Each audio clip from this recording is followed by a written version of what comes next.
میں حاضر ہوں اے اللہ، میں حاضر ہوں، میں حاضر ہوں، تیرا کوئی شریک نہیں، میں حاضر ہوں، بے شک ہم تیرے ہی لائق ہیں، ساری نعمتیں تیری ہی دی ہوئی ہیں، بادشاہی تیری ہی ہے، تیرا کوئی شریک نہیں۔ یہ ان کلمات کا ترجمہ ہے جو کلمات آج سے کچھ دن بعد خانہ کعبہ میں بلند آواز کے ساتھ آپ کو گونجتے ہوئے سنائی دیں گے۔ آئیے اسی مکہ مکرمہ کی تاریخ کے بارے میں اور ان کے کچھ چند مقامات کے بارے میں تھوڑا سا جان لیتے ہیں۔ جبل ہیرا، یہ وہ پہاڑ ہے جس میں ایک غار ہے جو لوگوں میں غار ہیرا کے نام سے مشہور ہے۔ اس غار میں وحی کے نزول کا آغاز ہوا۔ رسول اللہ صلی اللہ علیہ وآلہ وسلم اس غار میں نزول وحی سے قبل بھی عبادت کے لیے تشریف لے جایا کرتے تھے۔ حضرت عائشہ رضی اللہ تعالیٰ عنہ فرماتی ہیں، رسول اللہ صلی اللہ علیہ وآلہ وسلم کی نبوت کا آغاز سچے خوابوں سے ہوا۔ آپ رات کو جو بھی خواب دیکھتے دن کو بالکل اسی طرح ہوتا۔ نیز آپ کو تنہائی محبوب ہو گئی، اس لیے آپ غار ہیرا میں چلے جاتے اور کئی دن کئی رات وہاں عبادت میں مشغول رہتے، کھانے پینے کا تھوڑا بہت سامان لے جاتے۔ پھر جب گھر کی یاد آتی اور سامان ختم ہو جاتا تو سیدہ خدیجہ رضی اللہ تعالیٰ عنہ کے پاس تشریف لاتے اور مزید سامان لے جاتے۔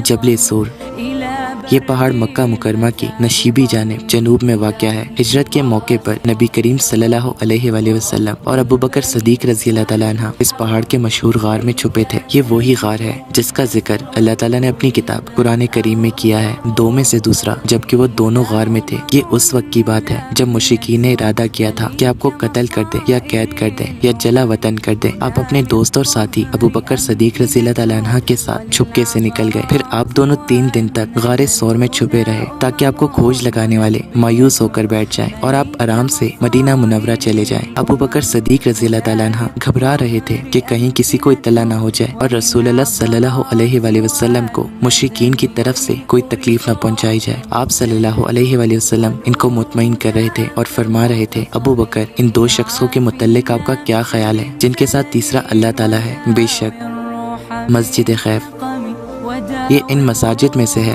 جن کی فضیلت بعض احادیث اور آثار صحابہ سے ثابت ہے۔ ابن عباس رضی اللہ تعالیٰ عنہ کی ایک مرفوع حدیث میں ہے، مسجد خیف میں 70,000 انبیاء علیہ السلام نے نماز پڑھی ہے۔ حجۃ الوداع کے موقع پر نبی کریم صلی اللہ علیہ وآلہ وسلم نے بھی اس میں نماز ادا کی۔ صحابہ کرام رضی اللہ تعالیٰ عنہ اس مسجد کی فضیلت کے قائل تھے اور اس کا ذکر خیر کرتے رہتے تھے۔ نیز مناسک حج کی ادائیگی کے موقع پر اس میں نماز پڑھنے کی طرف رغبت دلاتے تھے۔ حضرت ابن جریج فرماتے ہیں، میں نے حضرت عطا سے پوچھا، ایک تاجر شخص ایام حج میں خرید و فروخت میں مشغول رہا، اسے مسجد خیف میں نماز پڑھنے کا موقع نہ مل سکا، حتیٰ کہ منی سے کوچ کا وقت آ گیا تھا۔ وہ فرمانے لگے، وہ اس میں ضرور نماز پڑھے۔ میں نے کہا، آپ اس میں نماز پڑھنا واجب قرار دیتے ہیں؟ فرمانے لگے، نہیں، لیکن بسات بھر کوشش کرنی چاہیے۔ حضرت ابو ہریرہ رضی اللہ تعالیٰ عنہ فرماتے ہیں کہ اگر میں مکہ کا باسی ہوتا تو ہر جمعہ اس مسجد میں ادا کرتا۔ البتہ اس مفہوم کی روایت ضعیف ہے کہ اس مسجد میں 70,000 انبیاء علیہ السلام مدفون ہیں۔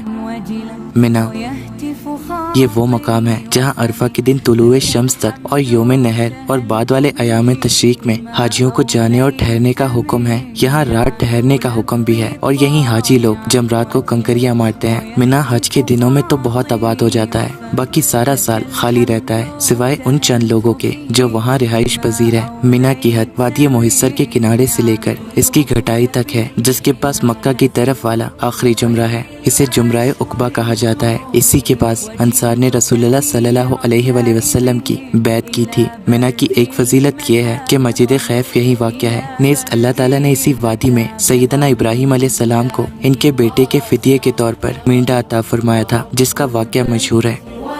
عرفہ، عرفہ کو عرفات بھی کہا جاتا ہے۔ یہاں ٹھہرنا حاجیوں کے لیے فرض ہے۔ جو عرفات میں وقوف نہ کر سکے اس کا حج نہیں ہوتا، کیونکہ رسول اللہ صلی اللہ علیہ وآلہ وسلم نے فرمایا، حج وقوف عرفہ کا نام ہے۔ ایسے شخص کو جانور قربان کرنا ہوگا اور آئندہ سال حج بھی کرنا ہوگا۔ یوم عرفہ کی فضیلت بہت سی احادیث میں مذکور ہے۔ حضرت عائشہ رضی اللہ تعالیٰ عنہ سے روایت ہے کہ رسول اللہ صلی اللہ علیہ وآلہ وسلم نے فرمایا، کسی بھی دن اللہ تعالیٰ اتنے افراد آگ سے نہیں فرماتا جتنے عرفہ کے روز آزاد کرتا ہے۔ اس دن اللہ تعالیٰ حاجیوں کے قریب ہوتا ہے، پھر ان کی وجہ سے فرشتوں کے ساتھ اظہار فخر کرتا ہے اور پوچھتا ہے ان کا کیا مقصد ہے۔ آپ صلی اللہ علیہ وآلہ وسلم نے فرمایا، کسی بھی دن شیطان اتنا چھوٹا، ذلیل، حقیر اور ناراض نہیں ہوتا جتنا عرفہ کے دن ہوتا ہے، کیونکہ اس دن اللہ تعالیٰ کی رحمت کثرت کے ساتھ نازل ہوتی ہے اور اللہ تعالیٰ بڑے بڑے گناہ معاف فرماتا ہے۔ یہ تھے مکہ مکرمہ کے کچھ مشہور مقامات، اس کے علاوہ بھی بہت سے ہیں، انشاءاللہ اسے اگلی ویڈیو میں کور کریں گے۔ بس جتنا سنا دل کرتا ہے سنتے ہی چلے جاؤ، کیونکہ وہ مقام ایسا ہی ہے جہاں جتنی مرتبہ حج کرو اتنی بار دل نہیں بھرتا۔ بس یہی دعا ہے کہ اے اللہ، آیا ہے حج کا موسم، جا رہے ہیں قافلے، ہم پر بھی کرم کر دے، ہو جائے ہماری بھی حاضری۔ جزاک اللہ۔ ورب البيت والحرم إليك